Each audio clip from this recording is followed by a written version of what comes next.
Hello guys, good morning. Dito tayo ulit ngayon sa Commonwealth Avenue. Time check natin ay 8:39 and you are watching my Silos Chris channel, Silos Chris official channel. So dahil maaga pa, traffic pa rin kasi hindi pa inalis yung zipper line. So ayan, nandiyan pa yung zipper line, gumagana pa rin siya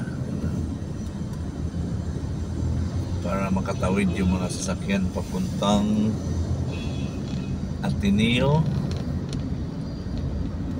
papuntang BGC, papuntang Marikina. Ayan. So paglagpas natin dito, medyo maliwalas na yun. So ganito na lang muna mga videos natin. Traffic situation. Nagsimula ako kagabi at ako'y pauwi na.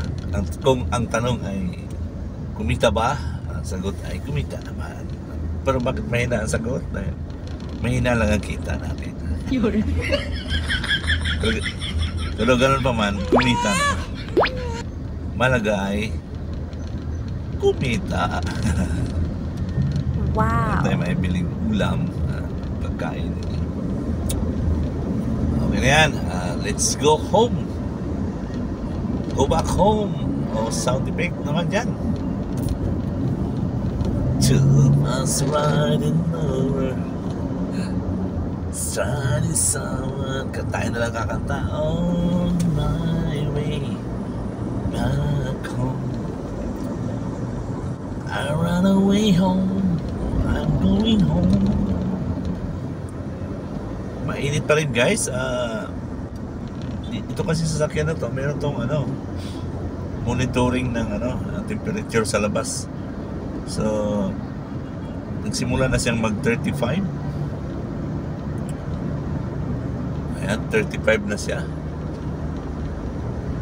So normal na body temperature ng katawan ng tao ay 35 to 36. Pag 37 medyo may sinat na yan, 38 lagnat na yan, 40 medyo convulsion na yan kung sa bata. So ibig sabihin mainit itong araw na ito.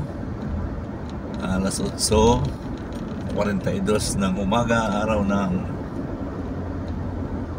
araw nga ba ngayon? Martes! Tama, Martes na ngayon eh. Kasi ganun kabilis ang mga araw eh.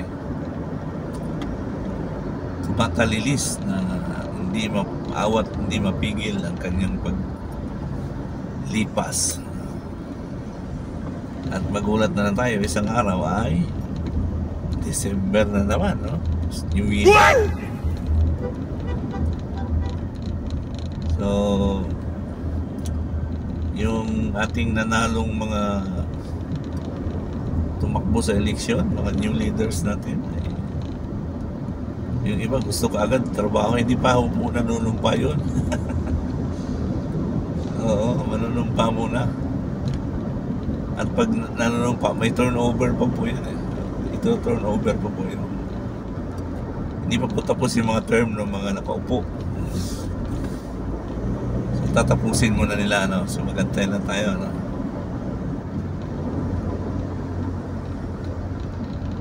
So ano bang kaabang-abang? Siyempre mga paglilinis,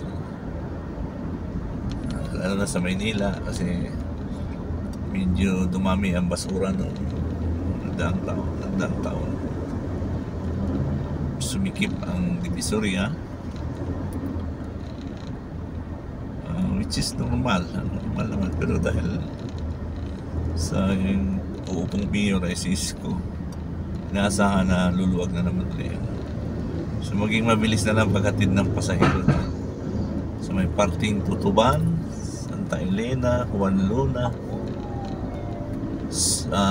dyan banda sa may port area.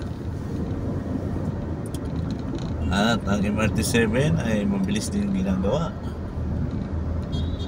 Kung ako tanungin nyo, nasa na po ito, mga 70%. 30% na lang ang kulang para ito ay magra-run.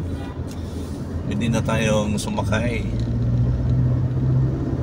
ng MRT 7 pasyalan natin ang Bulacan. Dulo kasi yan, Bulacan.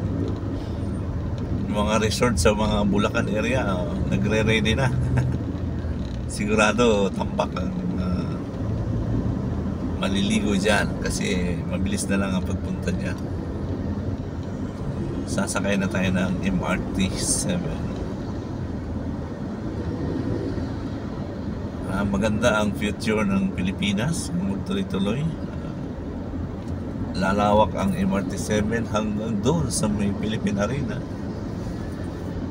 at hanggang doon sa may tinatayong airport, yung bagong international airport dyan sa Bulacan, di ba?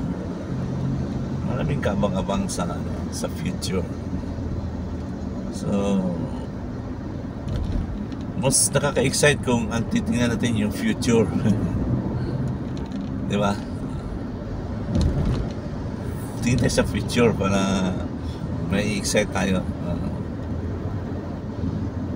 Pero hindi rin pwedeng kalimutan ang ngayon, ang today. Kasi kailangan mong nagsumika para mayroon ka mailagay sa lamisa na pagkain. At malapit na rin ang pasukan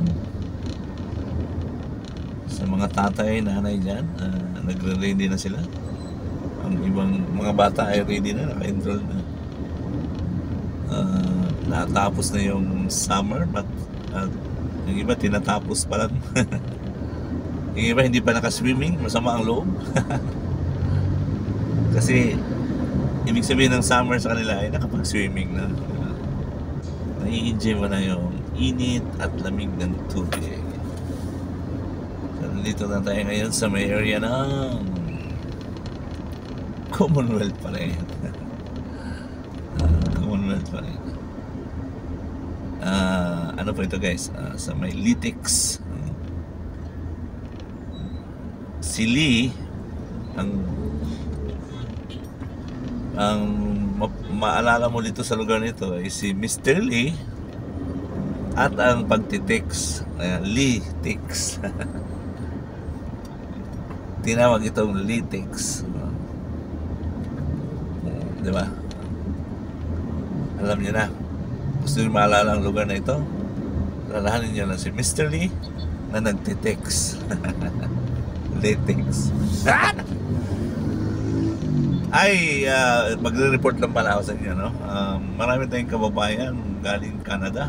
Halos mga pasahero natin yung mga nagdaan kahapon, yung isang araw, galing sila sa Canada na nagbabakasyon. Mga pamilya po sila na